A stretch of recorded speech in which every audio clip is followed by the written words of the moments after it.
Hello. Hi, my name's Chloe, and I'm with Rommel, Adele, and Saddir here today.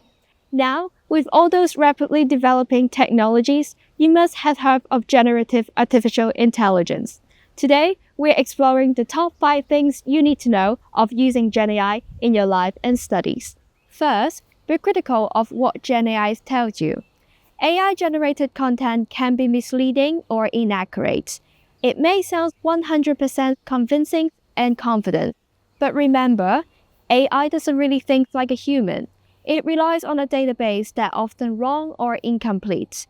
So, verify your information and cross-check with reliable sources. A critical user is always the best GenAI user. Secondly, never ask a question just to copy and paste the answer. This breaks academic responsibility and conduct rules and doesn't help you learn. Plus, AI-assisted writing is often bland and generic, causing you to lose your unique and personal voice. After all, GenAI is just a tool that can enhance your work, but it shouldn't replace your original thinking.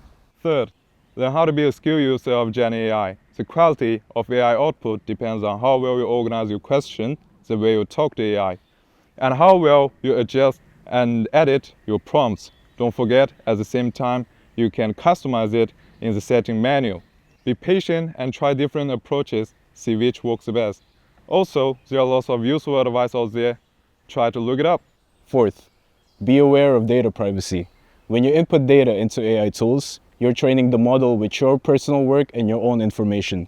You should never share university documents or information either, and always be careful about the data you're sharing because you never know what AI companies are going to do with them. Finally, consider the energy consumption and sustainability. GenAI tools use an enormous amount of energy compared to traditional internet search. They use a lot of energy and a large amount of water to keep their data processing center cool. Using them a lot isn't great for the environment.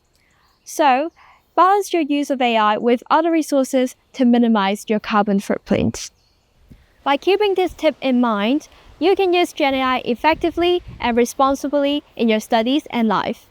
Use GenAI wisely to make it your best support assistant. Talk to your module lecturers to know more about using GenAI in your university studies.